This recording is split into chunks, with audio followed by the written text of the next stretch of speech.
Hello friends, आज के इस वीडियो में हम सीखेंगे रिएक्ट में हुक्स का क्या कॉन्सेप्ट है। अगर आपको हुक्स के बारे में बिल्कुल भी नहीं पता तो इस वीडियो के एंड तक आपको इतनी जानकारी हो जाएगी कि आप किसी भी एप्लीकेशन में हुक्स के साथ बहुत ही आराम से काम कर सकते हैं। So without wasting time let's get started. Hooks के बारे में जानने से पहले हम ये समझ लेते हैं कि हुक्स का इन्वेंशन ही क्यों हुआ, क्यों हुक्स बने या क्यों हुक्स इंट्रोड्यूस हुए। तो रिएक्ट 16 में या रिएक्ट 16 तक हमारे पास दो टाइप के कंपोनेंट थे, स्टेटफुल, स्टेटलेस। स्टेट कंपोनेंट क्या, क्लास कंपोनेंट थे जिसमें हम स्टेट यूज़ कर सकते थे, और फंक्शनल कंपोनेंट वो कंपोनेंट जो डम कंपोनेंट थे, जिनका काम बस एक यूआई में व्यू को दिखाना था, दैट्स इट। उनके पास कोई स्टेट मैनेजमेंट नहीं थी। अब क्लास कंपोनेंट के साथ दो मेन प्रॉब्लम थी। सबसे पहली प्रॉब्लम कंस्ट्रक्टर फंक्शन। ये एक बॉयलर प्लेट कोड की तरह था। अननेसेसरी मुझे सुपर में प्रॉप्स पास करने पड़ते थे और उसका रीज़न भी समझना पड़ता था, जो कि नए डेवलपर्स के लिए थोड़ा सा ट्रिकी हो जाता है। सेकंड जो मेन प्रॉब्लम थी क्लास कंपोनेंट्स के साथ, वो ये थी कि जब भी मैं कोई एक फंक्शन बनाता हूँ तो मुझे हमेशा उसे बाइंड करना पड़ता था। जी हाँ, मैं एक एरो फंक्शन यूज़ कर सकता हूँ सो दैट मुझे बाइंड ना करना पड़े, बट फिर भी जो नए डेवलपर्स हैं उनको ये बहुत प्रॉब्लम आ रही थी बाइंड का कॉन्सेप्ट समझने में। ये दोनों प्रॉब्लम को रिएक्ट हुक्स ने एड्रेस किया। रिएक्ट हुक्स में हमें कोई भी बॉयलर प्लेट कोड नहीं लिखना पड़ता। रिएक्ट हुक्स में हमारा कोड बहुत ही कंसाइज हो जाता है। इस क्लास कंपोनेंट को एक एग्जांपल के रूप में हम देखते हैं। ये जो कंपोनेंट है ये यूआई में बस एक टेक्स्ट रेंडर कर रहा है और एक इमेज रेंडर कर रहा है। अगर मैं इस बटन पे क्लिक करता हूँ तो ये टेक्स्ट चेंज हो जाता है, hooks are now super awesome. So अब हम इस क्लास कंपोनेंट को एक बार फंक्शनल कंपोनेंट में चेंज करने का ट्राई करते हैं और देखते हैं कि हम किस लेवल पे कोड क्लीननेस अचीव कर पाते हैं। और साथ ही साथ हम सीखेंगे रिएक्ट के दो पॉपुलर हुक्स, यूज इफेक्ट और यूज स्टेट। तो सबसे पहले मैं एक नई फाइल बना लेता हूँ, app2.js, सो दैट जब मेरा कोड रेडी हो जाए तो मैं कोड कंपेयर कर सकूँ। इस सारे कोड को मैं यहाँ डाल देता हूँ और अब हम इसको चेंज करते हैं एक फंक्शनल कंपोनेंट में। फंक्शनल कंपोनेंट में सिंपल एक फंक्शन होता है, const app equal to a function, that's it, एक एरो फंक्शन। और उसमें कोई रेंडर का कॉन्सेप्ट नहीं होता, जो भी हम रिटर्न करते हैं वो यूआई पर रेंडर हो जाता है। ठीक है, इसको हम पहले कोड थोड़ा अलाइन कर लेते हैं, सेंटर में ले आते हैं सो दैट इजीली विजिबल हो।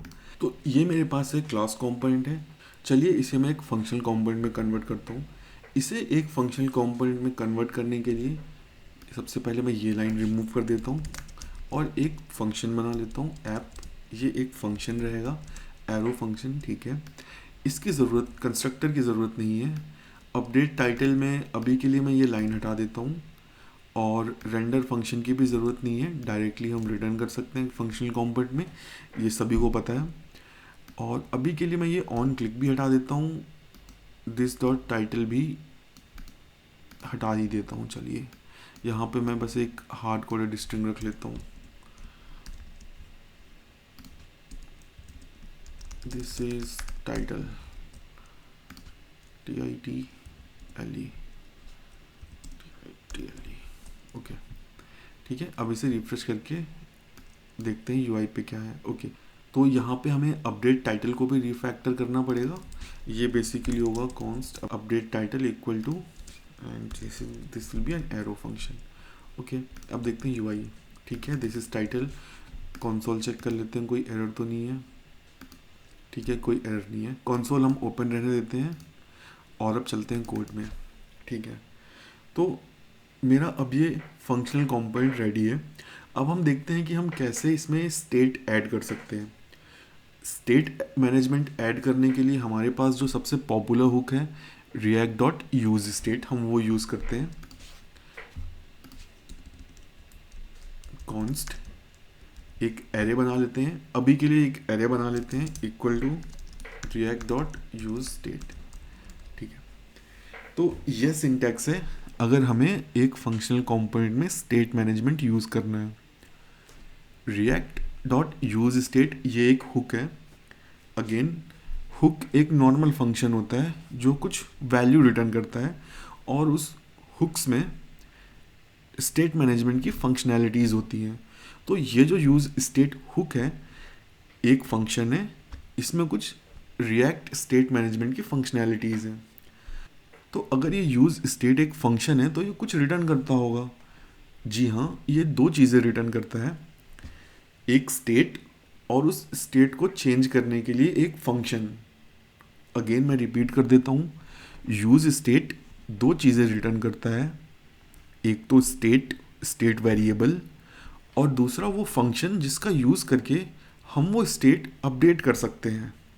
ठीक है, तो मैं यहाँ पे रख लेता हूँ टाइटल, ये मेरी एक स्टेट वेरिएबल है और दूसरा एक फंक्शन जो मुझे हेल्प करेगा इस टाइटल को अपडेट करने में। मैं इस टाइटल में कोई डिफ़ॉल्ट वैल्यू भी पास कर सकता हूँ। यहाँ पर मैं जो भी लिखूँगा वो as a default value treat होगी। फॉर एग्ज़ाम्पल दिस इस टाइटल को हटा के यहाँ पर बस मैं लिखता हूँ टाइटल, कोई दिस कीवर्ड की ज़रूरत नहीं है, this is a default, so that clarity हो जाए, TITLE। ओके, ठीक है, this is a default title. React dot use state hook का यूज़ करके हम अपने एक फंक्शनल कंपोनेंट में स्टेट मैनेजमेंट की कैपेबिलिटीज़ ऐड कर सकते हैं। अगेन इस लाइन को मैं दोबारा समझा देता हूँ। रिएक्ट डॉट यूज स्टेट एक हुक है, हुक एक फंक्शन होता है जिसमें रिएक्ट की स्टेट मैनेजमेंट की फंक्शनैलिटीज़ होती हैं। रिएक्ट डॉट यूज स्टेट दो चीज़ें रिटर्न करता है, एक तो स्टेट वेरिएबल और दूसरा उस स्टेट वेरिएबल को चेंज करने के लिए फंक्शन। अगर आपको नहीं पता कि एक कस्टम हुक कैसे बनता है तो मैंने एक वीडियो बना रखा है dedicated to how to create a custom hook.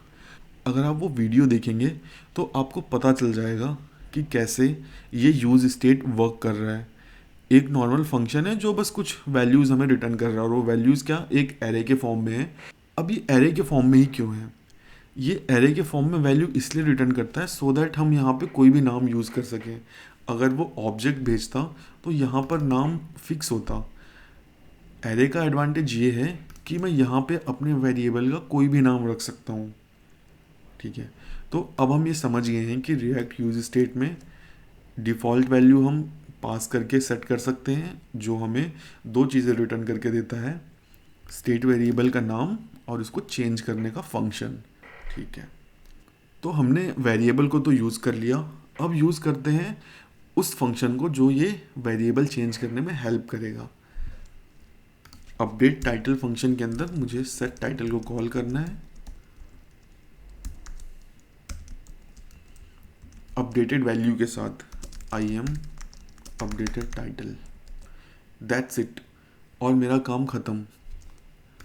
अब बस इस अपडेट टाइटल को कॉल कर लेते हैं,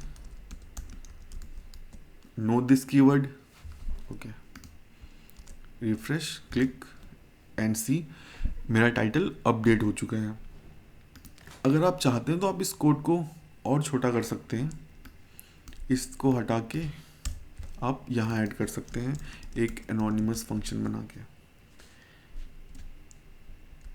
ठीक है, कोई सिंटैक्स एरर है वो हम ठीक कर लेते हैं, आई थिंक, ओके, ठीक है, रिफ्रेश, ओके, तो ये भी वर्क कर रहा है। अब हम कंपेयर कर लेते हैं ये कोड क्लास कंपोनेंट्स के साथ। ठीक है, मैं क्लास कंपोनेंट को एक साइड व्यू में ओपन कर लेता हूँ सो दैट हम side by side comparison run कर सकें। ठीक है, इसको थोड़ा जूम आउट कर लेते हैं। ओके, तो अब आप देख रहे होंगे कि जो कोड है वो कितना ज़्यादा छोटा हो चुका है। ये 4 लाइन का कोड यहाँ पर 1 लाइन में आ गया है, इस फंक्शन की लिखने की ज़रूरत नहीं है। ऑब्वियस है कि मैं यहाँ पर भी एनोनिमस फंक्शन यूज़ कर सकता था, बट क्लास कंपोनेंट में प्रिफर्ड है कि आप एनोनिमस फंक्शन ना यूज़ करें एक अननेसेसरी रेंडर से बचने के लिए। एक अननेसेसरी रेंडर यहाँ पे भी होगा, बट ये फंक्शनल कंपोनेंट है तो लाइक हम इसे ऑब्वियस है कि या तो यूज़ मेमो लगाएंगे या तो यूज़ कॉल बैक हुक लगाएंगे, जिनके बारे में मैं अपने आगे आने वाले वीडियोस में बताऊंगा कि ये हुक कैसे काम करते हैं। तो अब आपने देख ही लिया होगा कि रिएक्ट हुक्स का यूज़ करके हमारा कंपोनेंट कितना कंसाइज और क्लीन हो जाता है। वापस अपने कोड में चलते हैं। तो अभी आपने देखा कि यूज स्टेट का यूज़ करके कैसे हम स्टेट मैनेजमेंट की कैपेबिलिटीज़ अपने एप्लीकेशन में ला सकते हैं। जैसे ही मैं ये फंक्शन कॉल करूँगा, जैसे ही वैल्यू अपडेट होगी, रिएक्ट रीरेंडर ट्रिगर कर देगा। जिस तरह से मैंने यहाँ एक स्ट्रिंग डिफ़ॉल्ट वैल्यू असाइन की है, आप ऑब्जेक्ट, एरे, नल, अनडिफाइंड कुछ भी डिफ़ॉल्ट वैल्यू असाइन कर सकते हैं। अब देखते हैं कि हम कैसे लाइफ साइकिल मेथड इम्प्लीमेंट कर सकते हैं एक फंक्शनल कंपोनेंट में। जिस तरह से क्लास कंपोनेंट में लाइफ साइकिल मेथड्स होते हैं, सिमिलरली यहाँ पर भी लाइफ साइकिल मेथड्स होते हैं जो हम एक react dot use effect hook का यूज़ करके अचीव कर सकते हैं।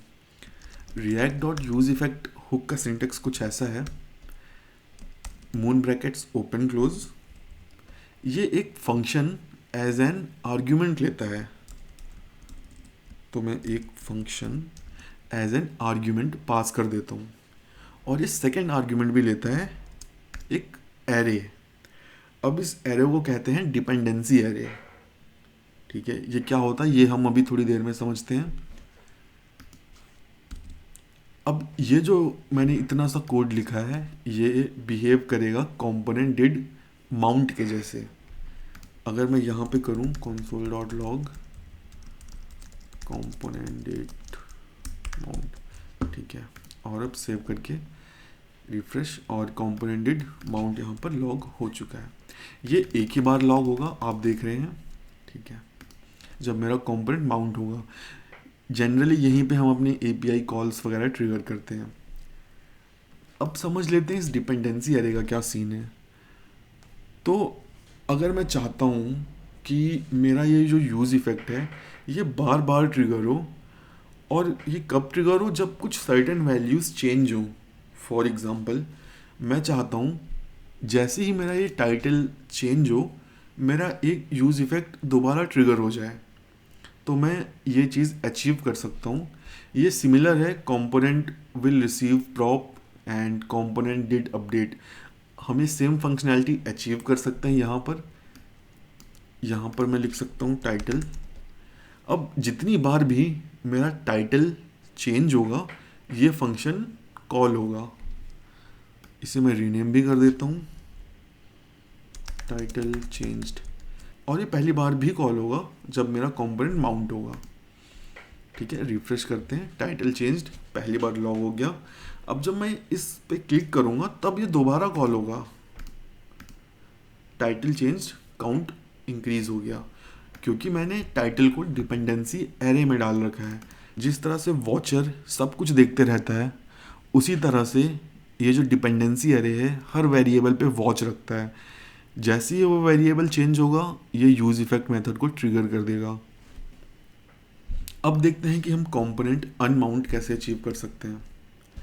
यूज इफेक्ट फंक्शन से अगर हम एक फंक्शन रिटर्न करते हैं, for example return a function, अगर हम यूज इफेक्ट हुक से एक फंक्शन रिटर्न करते हैं, वो एक कंपोनेंट डिड अनमाउंट इवेंट के जैसे होगा।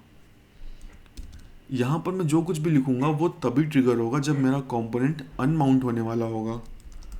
console.log I am going to unmount। Okay, अगर आप यूज इफेक्ट से एक फंक्शन रिटर्न करते हैं, तो उस फंक्शन में आपने जो भी लिखा होगा वो तब एग्जीक्यूट होगा जब आपका कंपोनेंट अनमाउंट होने वाला होगा। तो अगर आपको अपने फंक्शनल कंपोनेंट में कंपोनेंट डिड अनमाउंट इम्प्लीमेंट करना है, सिंपली आप यूज इफेक्ट में से एक फंक्शन रिटर्न करा दो और उस फंक्शन की बॉडी में कुछ भी लिख दो। ठीक है, अब इस यूज इफेक्ट के ना कई सारे एडवांटेजेस हैं। मैं अपने कोड को ना थोड़ा मॉड्यूलर बना सकता हूँ। Modular means separate. For example, अगर मैं चाहता हूँ कि टाइटल चेंज हो तो उसके लिए अलग से यूज इफेक्ट हो, आप इस यूज इफेक्ट को कितनी बार भी लिख सकते हैं अलग अलग स्टेट वेरिएबल के लिए। ये हम एक बार देख भी लेते हैं, react.useEffect।